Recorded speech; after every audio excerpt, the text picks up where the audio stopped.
suppose we'll run through the two hurling games that were on at the weekend as well before we finish up. And I suppose speaking of Cork anyway, and getting onto the Cork hurlers, I mean, you got through Antrim in the end, 327 to 219.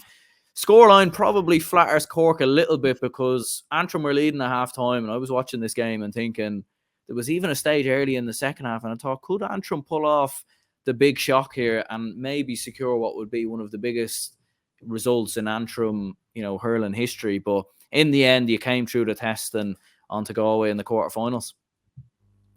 Yeah, look, I always expected a test from Antrim. Like, a lot of Cork fans were thinking this would be an easy game, especially the GAA officials were thinking this would be an easy game, considering they didn't advise Kerry and Antrim to the launch, which was a disgrace in its own way.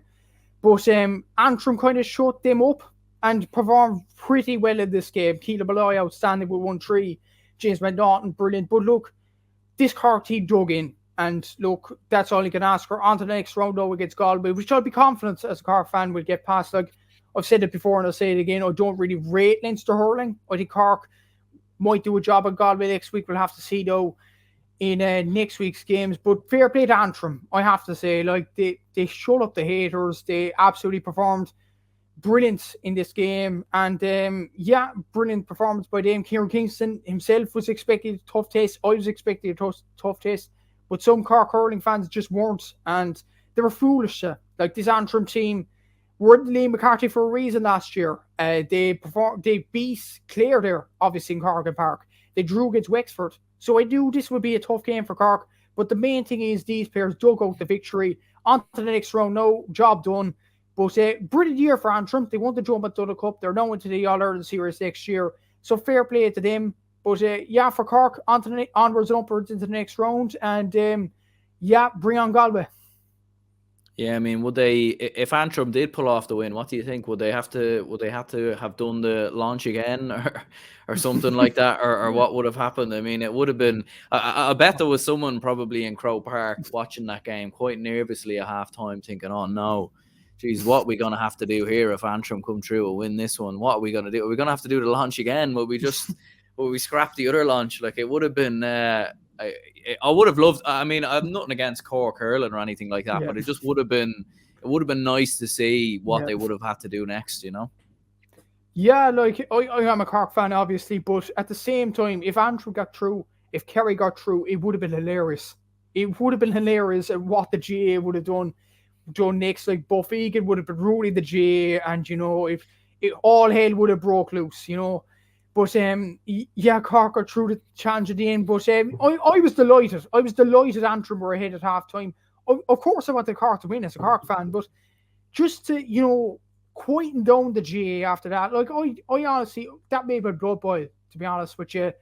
What happened last week? Like, Kerry and Antrim are as much as part of the All-Ireland series as the likes of Clare and Wexford.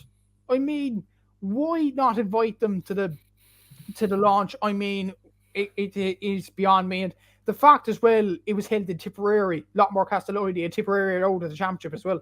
So Tipperary actually had more of an influence in the launch than Antrim and Kerry.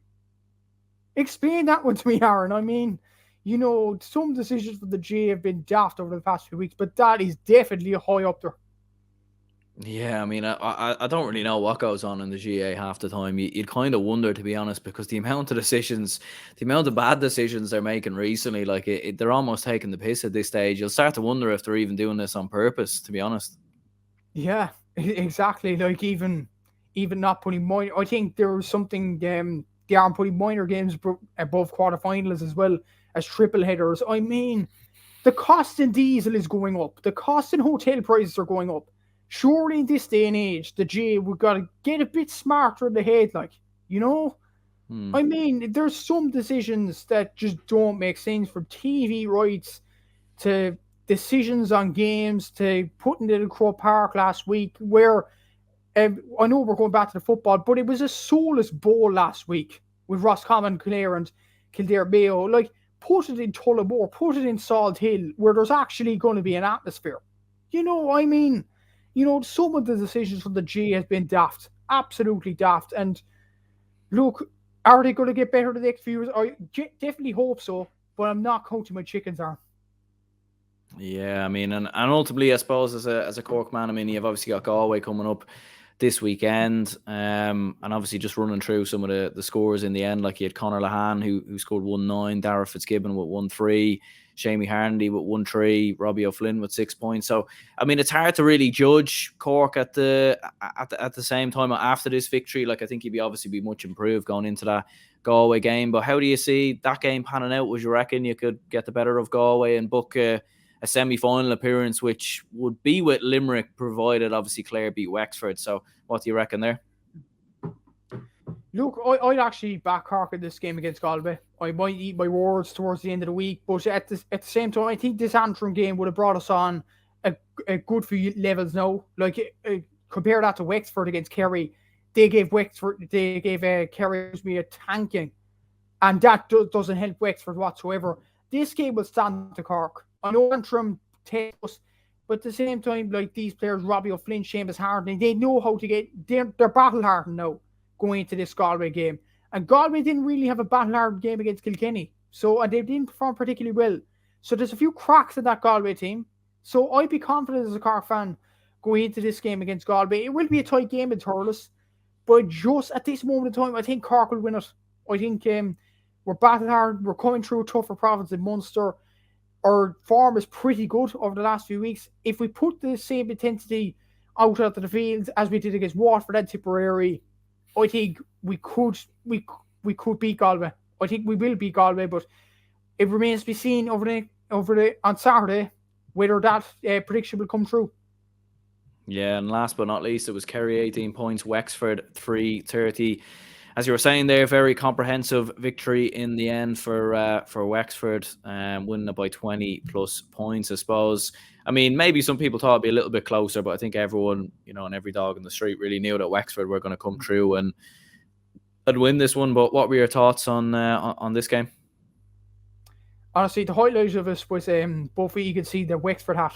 That was that was definitely the highlight of the game, and nothing to do with it on the pitch. But look, Wexford, they can only play what's in front of them. Brilliant performance from Lee Chin, Conor McDonald, Liam McGovern, Conor Hearn, outstanding performances for them.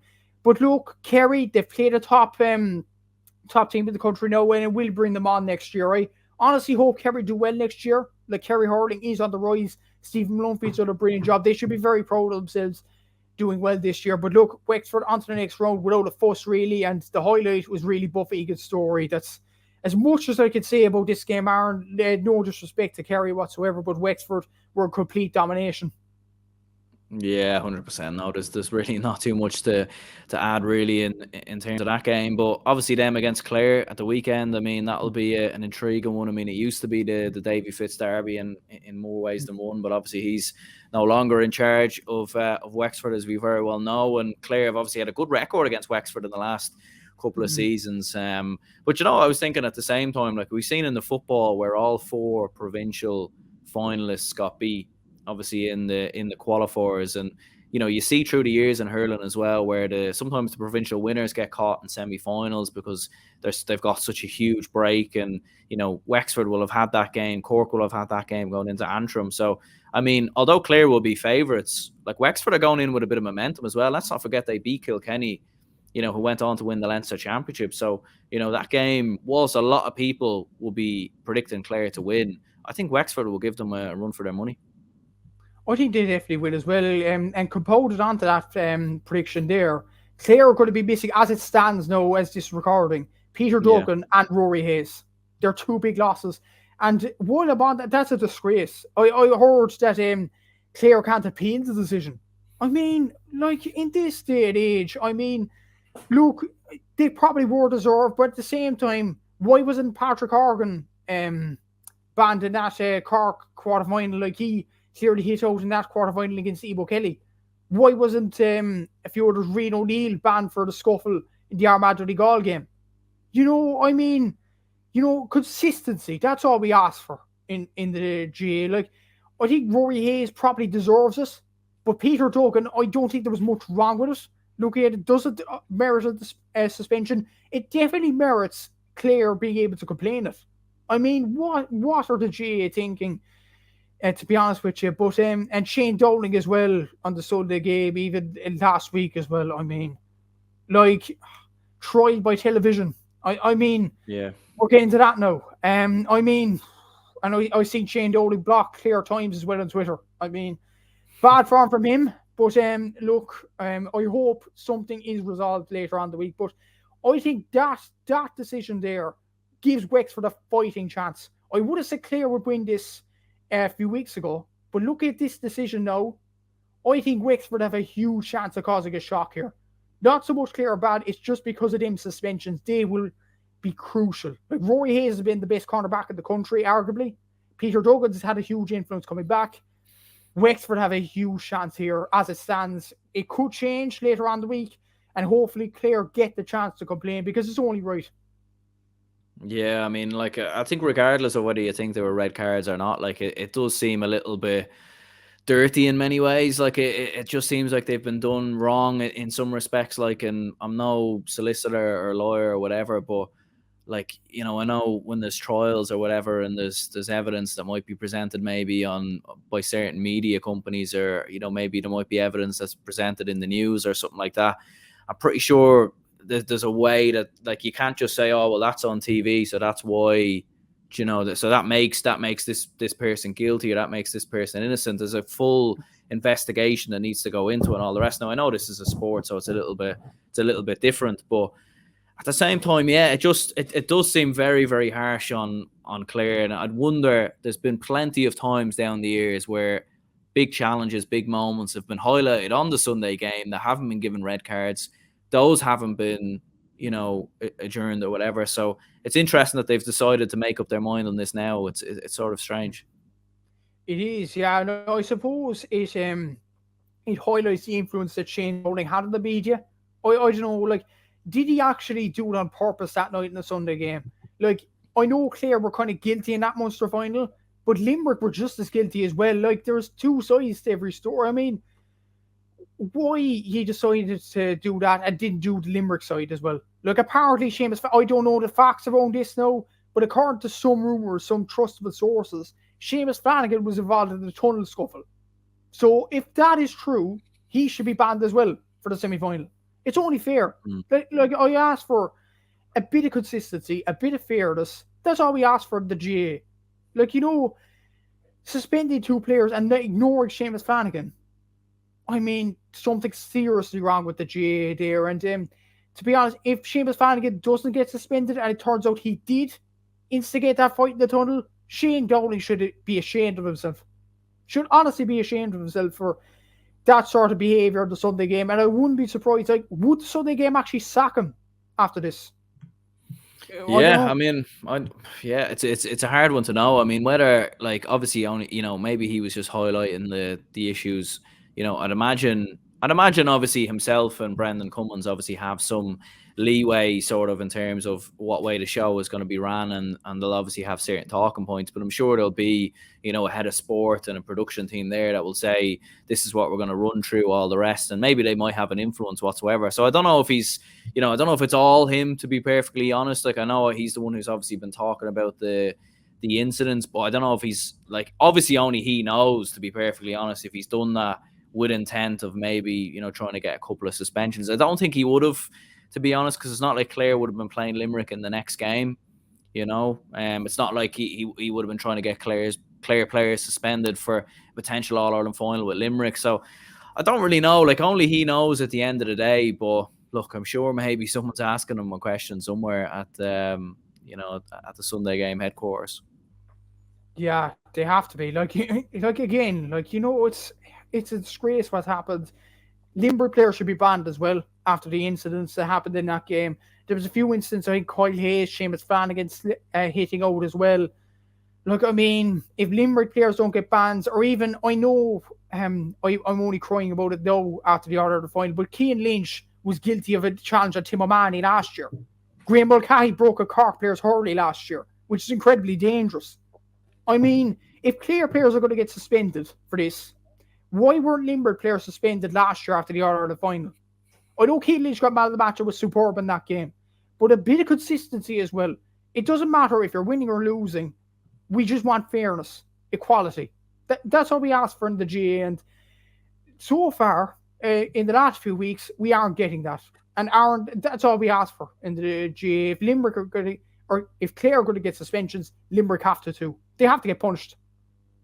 Yeah, no, 100%, 100%. And I do think it is bizarre, really, how they've managed to come to the conclusion to now be suspending players based on, what we've seen in the media or whatever. But yeah, look, I suppose much appreciated, Matthew, you jumping on, obviously to run through the football and the hurling results as well. You can check out Matthew's podcast, obviously, on over on Spotify, GAA Statsman. You can find it on Instagram as well, GAA Statsman 2, GA_Statsman 2. So you can make sure to check that one out as well. And if you could hit the like button and subscribe for people who have watched the podcast, be much appreciated. And cheers, Matthew, for coming on. Much appreciated. Thanks very much, Aaron. And I'll see you in a few weeks' time in Croke Park. Should be some atmosphere. Yeah, should be before the 10-point hammer, or 15 points maybe.